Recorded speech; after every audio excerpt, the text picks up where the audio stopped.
The plaza fell silent as the one-armed Marine strummed the haunting Marine hymn, his music cutting through the mocking jeers like a blade. Even the loudest skeptic stopped, breath caught in their chest. But what happened next will shock even those who thought they'd seen everything. But first, let's go back to the beginning. The late afternoon sun cast long shadows across the cracked pavement of Charleston's plaza, filtering through the trees with a soft golden hue. The air was thick with the usual buzz of city life, snippets of conversation, the jangle of coins, and the distant roar of traffic mixing with the strum of guitars and the occasional clang of a busker's hat catching change. Jake thrived in this chaos. His fingers flew confidently across the strings, weaving quick, flashy riffs that matched the bravado in his voice. He wasn't just playing music, he was commanding the crowd, daring them to look away. His swagger was infectious, and his sharp wit had the smaller crowd hanging on his every joke, every jab, every practiced flourish. To Jake, this was a stage, and he was the undisputed star. When Tom rolled into view, the entire energy shifted, but not in the way Jake might have expected. Tom's entrance was quiet, unassuming, his wheelchair wheels humming softly against the pavement. His old acoustic guitar, scarred and weathered, hung loosely from his shoulders, the faded Marine Corps emblem, like a ghost of battles past, etched into its worn wood. Tom's right sleeve was empty, the stump of his arm hidden beneath the sleeve's fold, but his left hand held steady, calm. His eyes were steady too, quiet reservoirs of experience and something deeper, something that didn't need to shout for attention. Jake's eyes narrowed, a smirk twisting on his lips as he watched Tom maneuver the chair close. The swagger that had earned him applause now morphed into something harsher. "Hey, what's this? A charity show?" Jake sneered, his voice loud enough to slice through the murmurs of the nearby crowd. "The one-armed wonder gonna try and steal my spotlight? Better stick to waving that flag, buddy, 'cause your guitar sounds like a busted radio." The words were cruel. Sharp-edged missiles launched deliberately into the quiet space Tom had claimed. A ripple of uneasy laughter bubbled through the crowd, but there was an undercurrent of discomfort that no one could quite dismiss. Some eyes flickered away, others frowned. The laughter felt forced, brittle. Tom, however, remained calm. His smile wasn't bitter. It was quiet, almost respectful. His fingers, rough and calloused, moved to his guitar with practiced ease, tuning strings with a precision that spoke of years spent mastering the instrument against every odd. There was no anger in his expression, no challenge in his stance, just a resolve as steady and unyielding as the man himself. The truth was, Tom wasn't here to compete or to prove Jake wrong. His motivation was rooted in something far deeper than street fame or momentary applause. Every note he played was a tribute to the friends he'd lost, to the sacrifices etched into his very being. His music was a language of memory, a bridge between a painful past and a fragile present. Yet the sting of Jake's mockery, so loud, so public, pierced him, not because he cared about Jake's opinion, but because it reflected the casual cruelty often faced by veterans trying to find their place again. It was a reminder of battles fought in silence, wounds invisible to the world's gaze. The crowd's reaction, or lack thereof, was perhaps the heaviest blow. Silence settled like a thick fog, smothering the space where laughter had once bubbled. Eyes that moments ago had been full of curiosity now avoided his gaze. The empathy Tom longed for was tangled in discomfort and awkwardness, as if the crowd didn't know whether to look away or step forward. And so, Tom sat there, a solitary figure holding on to dignity in a world that often seemed indifferent. Jake's mocking had exposed more than Tom's missing arm. It had unveiled the fragile fault line between respect and ignorance in a society quick to judge but slow to understand. Tom's music was about to speak louder than any insult ever could, yet at this moment all that remained was the silence, thick with pain and an unspoken challenge that no one yet dared to answer. The first chord Tom struck was hesitant, a fragile thread of sound stretching into the noise of the bustling plaza. Then, as if summoned by memory and muscle, his fingers steadied, drawing the melody of the marine hymn into the air, low, mournful, and haunting. The notes wove between the clatter of footsteps and distant chatter, slowly pulling the crowd's fractured attention like a tide turning against the wind.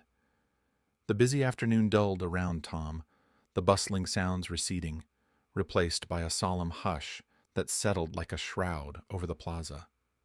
People stopped mid-step, conversations caught on their lips, heads tilting as the melody wound its way through the space, carrying the weight of years, of sacrifice etched in pain and honor.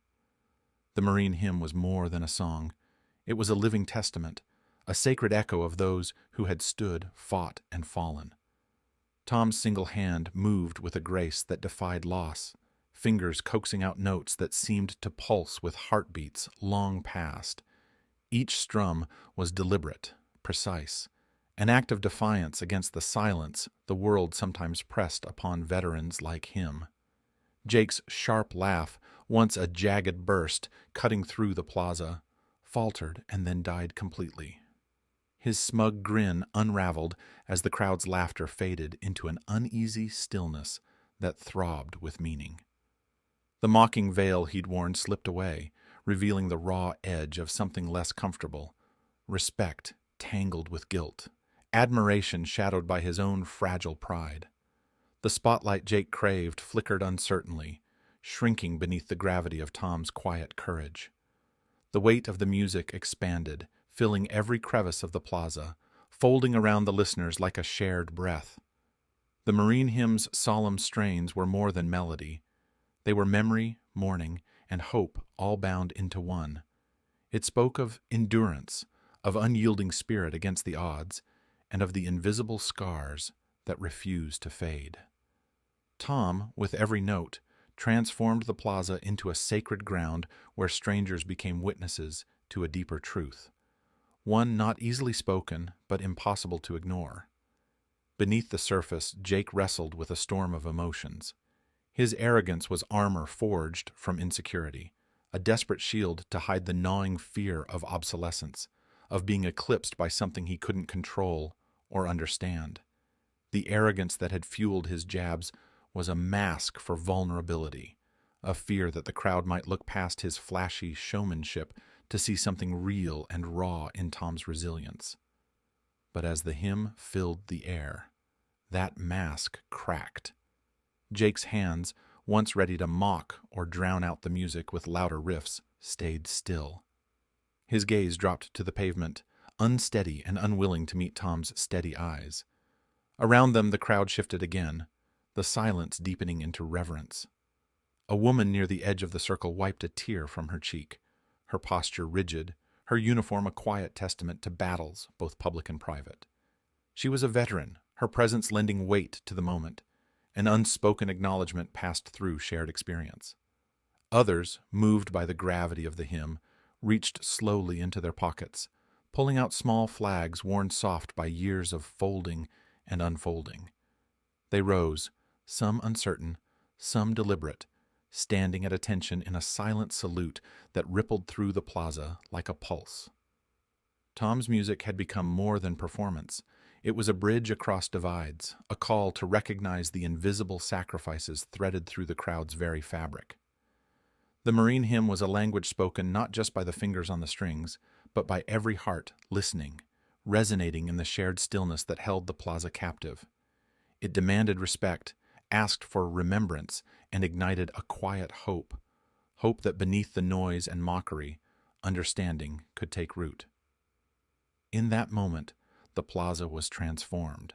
The tension that had simmered beneath Jake's taunts and the crowd's uncertain laughter twisted into something potent and fragile, an awakening.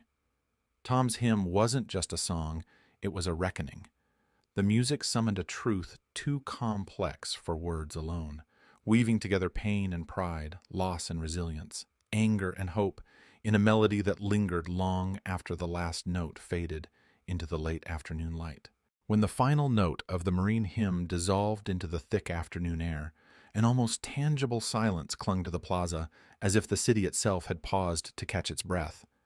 No footsteps stirred, no coughs broke the spell.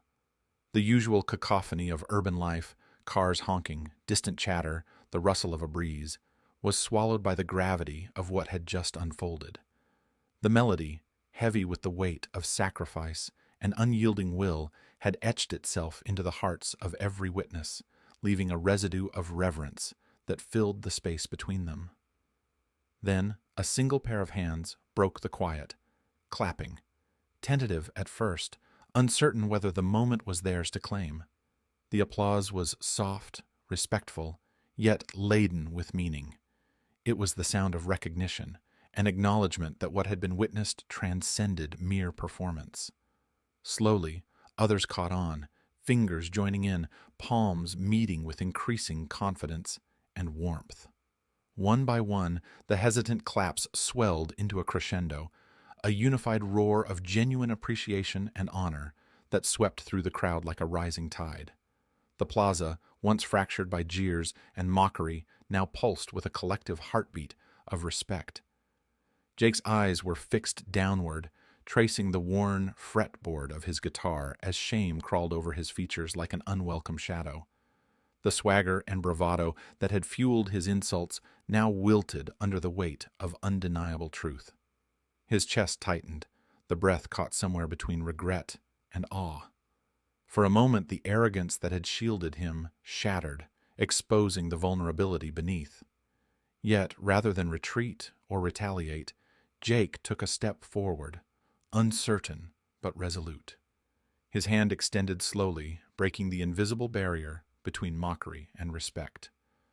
"I'm sorry," he said, his voice low but steady, cutting through the residual hum of emotion hanging in the plaza. The words carried the raw edge of remorse, a quiet surrender to a truth he had once scorned. "I didn't know." Tom met the gesture without hesitation. His left hand gripped Jake's firmly, a silent pact forged in that touch. His nod was gentle but profound. "It's all right," Tom replied, voice calm, imbued with the weight of lived experience. "Sometimes people just need to listen." Around them, the crowd lingered, reluctant to disperse, as if drawn by an invisible thread of connection. Some moved closer, seeking to bridge the gap between stranger and veteran, curiosity softening into empathy.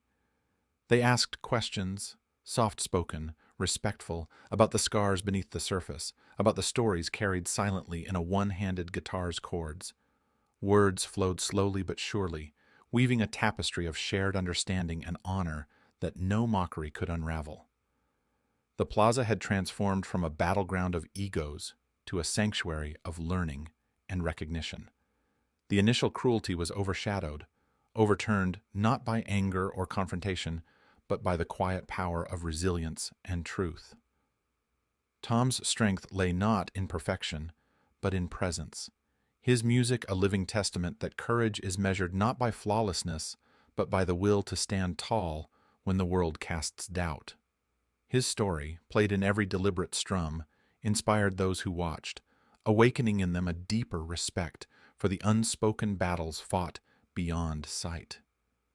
As the sun dipped lower behind the towering facades of Charleston's buildings, long shadows stretched across the plaza, painting the scene in hues of amber and gold.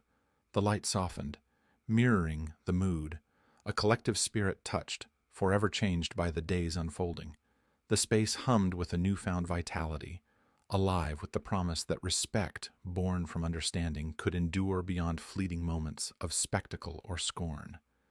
In that quiet aftermath, the plaza became more than a crossroads of busy lives.